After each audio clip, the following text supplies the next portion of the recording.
Political science को हम पढ़ा रहे हैं, जिसमें कुछ ऐसा इम्पोर्टेंट क्वेश्चन बताने जा रहे हैं जो आपके एग्जाम में निश्चित रूप से पूछे जाते हैं। जैसा कि आप लोगों का एग्जाम जो है फरवरी में होने वाला है, इसी के आधार से हम आप लोगों के सामने बहुत इम्पोर्टेंट क्वेश्चन लेकर आते रहते हैं। अगर आप मेरे चैनल पर नए होइएगा तो सब्सक्राइब कर लीजिएगा, क्योंकि इस तरीका का वीडियो हम लाते रहते हैं जो आपको आसानी से मिल जाएगा।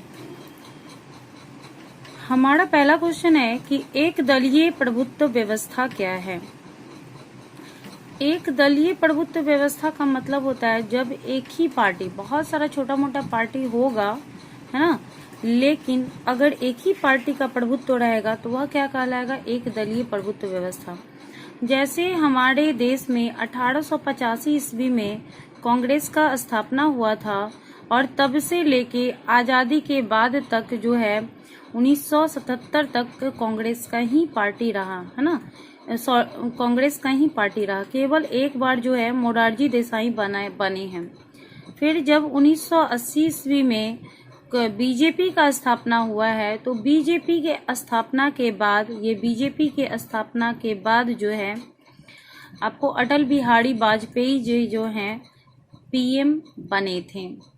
इसके बीच में जो है ज्यादातर जो है कांग्रेस का ही प्रभुत्व रहा। तो इस तरीका से एक दलीय प्रभुत्व व्यवस्था क्या है, देश में पार्टियां होती है, किंतु किसी एक बहुत विशाल पार्टी के पास सत्ता होती है, अतः अन्य पार्टियां सत्ता में भागीदार नहीं कर सकती है, जिसको क्या कहा जाता है, एक दलीय व्यवस्था। वामपंथी दल क्या होता है, तो सबसे पहले आप लोग जान लो कि वामपंथी दल का क्या कार्य होता है।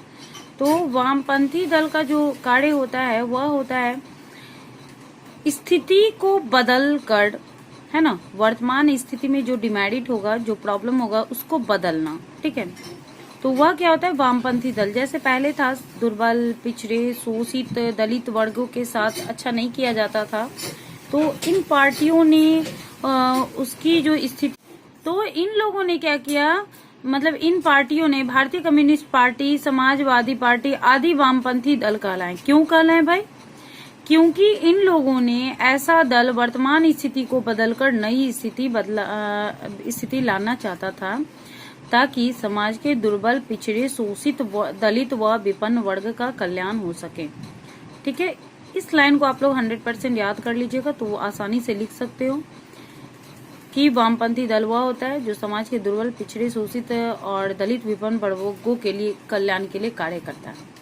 ठीक है, हमारा नेक्स्ट, लोकतंत्र को प्रतिनिधि शासन क्यों कहा जाता है। लोकतंत्र को प्रतिनिधि शासन क्यों कहा जाता है। आपको पता है कि लोकतंत्र का मतलब होता है जनता का, जनता के लिए, जनता के द्वारा शासन, है ना। और जब लोकतंत्र के लिए जनता के द्वारा शासन है, तो जनता किसको चुनती है, प्रतिनिधि को चुनती है। जनता किसको चुनती है, प्रतिनिधि को चुनती है।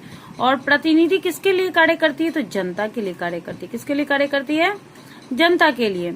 तो इस तरीका से आंसर हमारा हो गया है कि इसमें जनता अपनी शक्ति अपने निर्वाचित प्रतिनिधियों को सौंप देती है, जो अपने निर्वाचकों के हितों की रक्षा के लिए कार्य करती है, तथा उसके प्रतिनिधि उत्तरदायी होते हैं। जैसे अभी हम लोगों के जो नेता हैं, प्रतिनिधि है, वो नरेंद्र मोदी, और हम लोगों के हित के लिए वो कार्य करते हैं।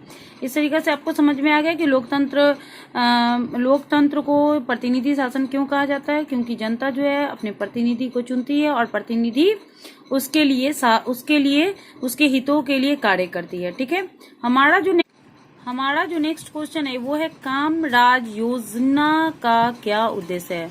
कामराज योजना का उद्देश्य पता है कि 1885 ईस्वी में कांग्रेस का स्थापना हुआ था। बीच में जो है कांग्रेस कभी कभी लड़खड़ाने भी लगा था, है ना। जब जैसे कि ये पंडित जवाहरलाल नेहरू मरते हैं, तो लोग नहीं चाहता है कि उन्हीं का मतलब वो वंशानुगत हो जाता है, इसलिए लोग नहीं चाहता था कि इंदिरा गांधी जो है पीएम बने। तो इस तरीका से अपना कांग्रेस पार्टी को उठाने के लिए, ठीक है, कांग्रेस पार्टी को उठाने के लिए जो है उसमें के जो वरिष्ठ नेता थे, जो सरकारी पदों पर आसीन थे, वो लोग जो है अपने सरकारी पद को छोड़ दिए और जो कांग्रेस पार्टी था उसके पुनर्गठन के लिए, उसको आगे बढ़ाने के लिए कार्य करने लगे। तो देखते हैं कि कामराज योजना का क्या उद्देश्य था या कामराज योजना क्या है। कांग्रेस पार्टी के वरिष्ठ नेतागण सरकारी पदों को छोड़कर संगठन में काम करें, है ना। कांग्रेस पार्टी के जो बड़े बड़े नेता थे वे अपना सरकारी पद को छोड़कर, जो शक्तिशाली थे, है ना, वो उनको क्या करना था कि अपना पद को छोड़ के किसके लिए कार्य करना था, कांग्रेस पार्टी संगठन के लिए, ताकि पार्टी को पुनः ऊपर उठाया जा सके, ताकि पार्टी का जो पार्टी जो पुनः गिर गया था उसको फिर से उठाया जा सके। फिर हमारा नेक्स्ट क्वेश्चन है, भारत के 7 वर्तमान राष्ट्रीय दलों के नाम बताएं। भारत के 7 वर्तमान राष्ट्रीय दल जो है इस प्रकार हैं। भारतीय राष्ट्रीय कांग्रेस पहला, दूसरा है मार्क्सवादी कम्युनिस्ट पार्टी, तीसरा Bharatiya Janata party BJP, Bahujan Samaj party, राष्ट्रवादी कांग्रेस पार्टी, फिर छठा है भारतीय कम्युनिस्ट पार्टी एवं 7वां है सर्व भारतीय तृणमूल कांग्रेस।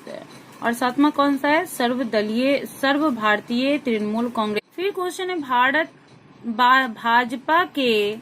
भाजपा के पहली बार भारत के प्रधानमंत्री बनने वाले नेता का नाम लिखिए और भारत के पहले उप प्रधानमंत्री का नाम लिखिए।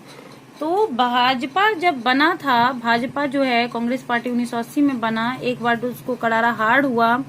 दोबारा में जो है बीजेपी से जो है बनने वाले प्रधानमंत्री थे वे थे अटल बिहारी वाजपेयी। कौन थे, अटल बिहारी वाजपेयी। और हमारा जो ये क्वेश्चन है कि भारत के पहले उप प्रधानमंत्री सरदार वल्लभ भाई पटेल थे। इस तरीके से देखते हैं कि भाजपा के पहली बार भारत के प्रधानमंत्री अटल बिहारी वाजपेयी थे। भाजपा के पहली बार भारत के प्रधानमंत्री अटल बिहारी वाजपेयी थे, क्योंकि वे भाजपा से थे और भाजपा के बारे में पूछ रहा है।